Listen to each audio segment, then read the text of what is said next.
MIPYMES en Cuba, liberadas pero controladas. Es el régimen, no el mercado, quien elige cuáles MIPYMES prosperarán y cuáles desaparecerán o sobrevivirán a muy baja escala productiva. ¿Cómo están, amigos? Bienvenidos a Noticias Importantes. Esperamos sus opiniones en los comentarios. Comenzamos. Según estadísticas internacionales, el 80% de las empresas quiebran antes del tercer año de funcionamiento y solo una de cada 10 opera más de una década. La competencia es brutal.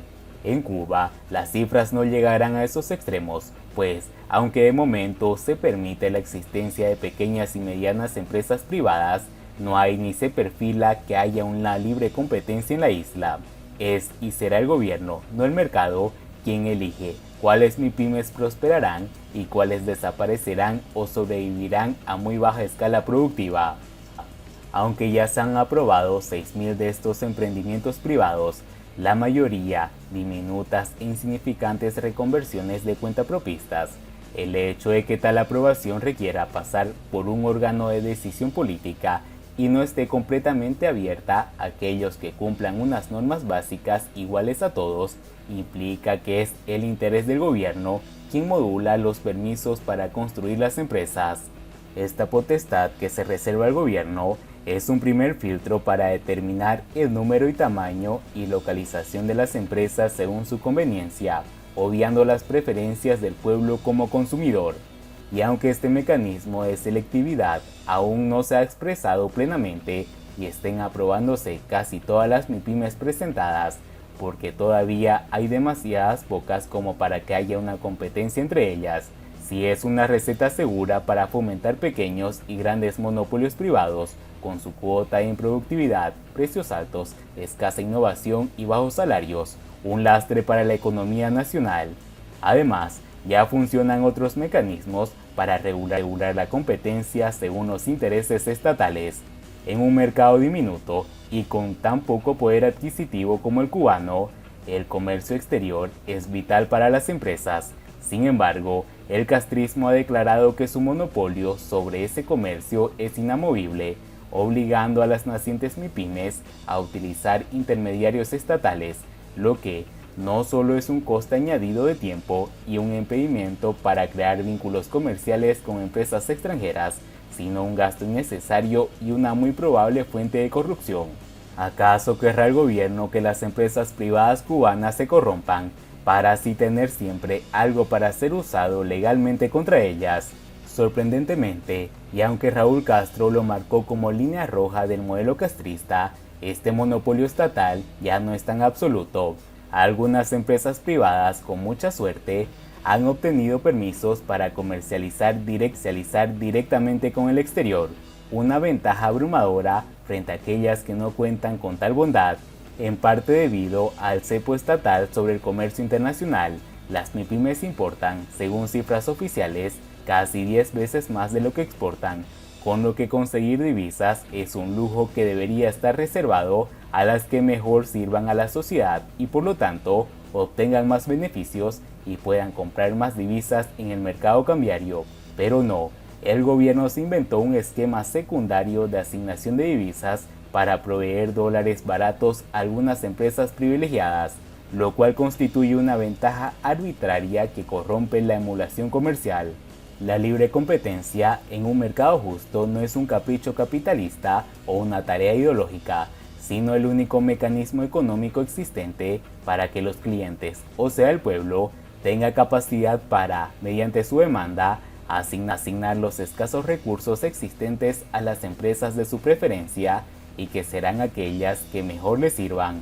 No permitir la libre competencia solo puede tener como objetivo garantizar que en la carrera ganen, gracias a las ventajas exclusivas, aquellas MIPYMES afines al poder, por confiabilidad o porque directa o indirectamente benefician económicamente a alguien importante.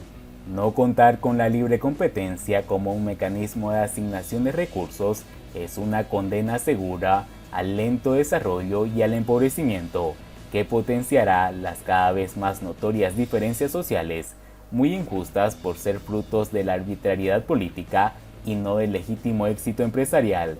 pero ante todo es una demostración más de que punto, aun cuando en Cuba parece que hay cambios, lo más importante permanece incólume. El gobierno tiene el poder y su prioridad es mantenerlo, no mejorar la vida del pueblo cubano. Siguiendo con las noticias, la CEPAL rebaja a la mitad el pronóstico de crecimiento económico hecho por el gobierno cubano para 2023. Cuba tendrá en el año 2023 un crecimiento económico de apenas 1.5%, un 0.5% menor que el año actual, según las previsiones de la Comisión Económica para América Latina y el Caribe, CEPAL, en un informe presentado el pasado jueves en Santiago de Chile, sede del organismo regional, informó la agencia EFE. El pronóstico de la CEPAL rebaja a la mitad la previsión del gobierno cubano, que calculó un 3% de crecimiento para 2023. El organismo de Naciones Unidas estima que el Producto Interno Bruto, PIB, de América Latina cerrará este año con una expansión del 3.7%, superior al 3.6% pronosticado y lejos del 6.7% registrado en 2021.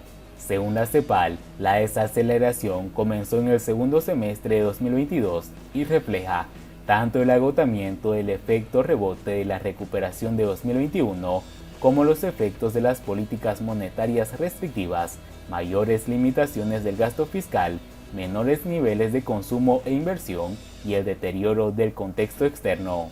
Las respuestas políticas monetarias adoptadas a nivel mundial en un contexto de aumento en la inflación global han provocado incrementos en la volatilidad financiera y en los niveles de aversión al riesgo y por lo tanto han inducido menores influjos de capital hacia economías emergentes, indicó la institución.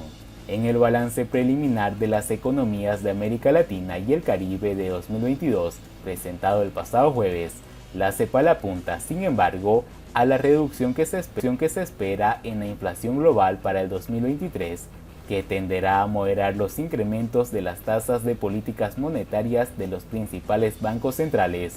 Aumento de la informalidad. El informe destaca también que el proceso de recuperación de los mercados laborales no ha permitido eliminar las tradicionales brechas entre hombres y mujeres y que durante 2022 se ha observado tanto un aumento de la informalidad como una caída en los salarios reales. Los niveles de endeudamiento, además, continúan siendo altos, por lo que cabe esperar que el espacio fiscal siga condicionando la trayectoria del gasto público.